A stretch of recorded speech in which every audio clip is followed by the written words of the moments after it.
Welcome to the White House. More than anything else, Christmas at the White House has always been a children's holiday.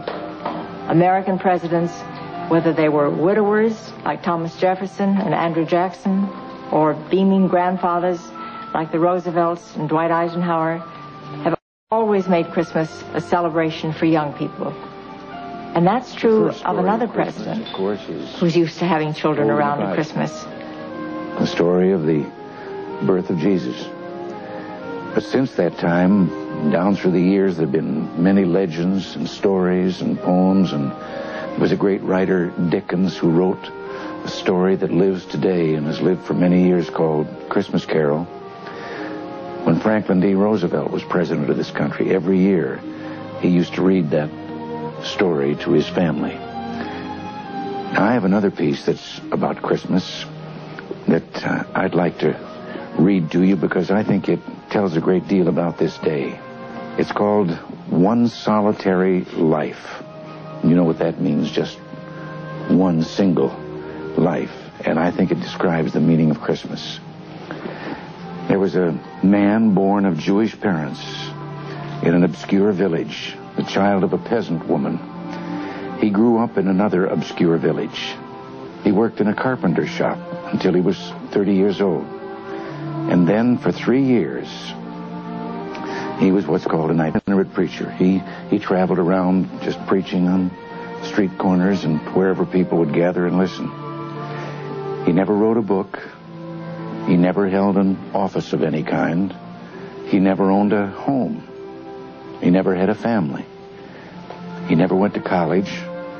He never put his foot inside a big city and never traveled more than 200 miles from the place where he was born.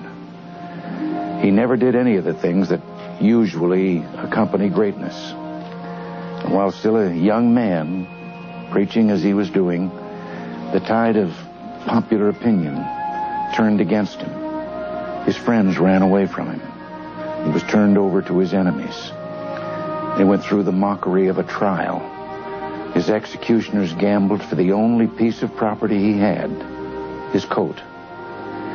And when he was dead, he was taken down and laid in a borrowed grave.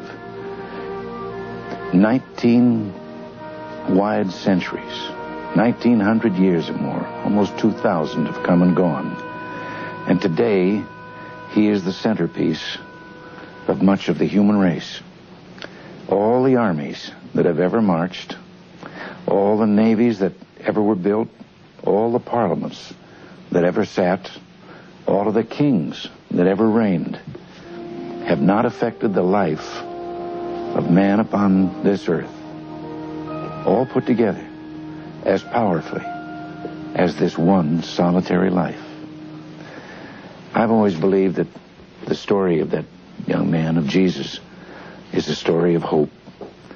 If we live our lives for truth and for love, because that's what he told us to do,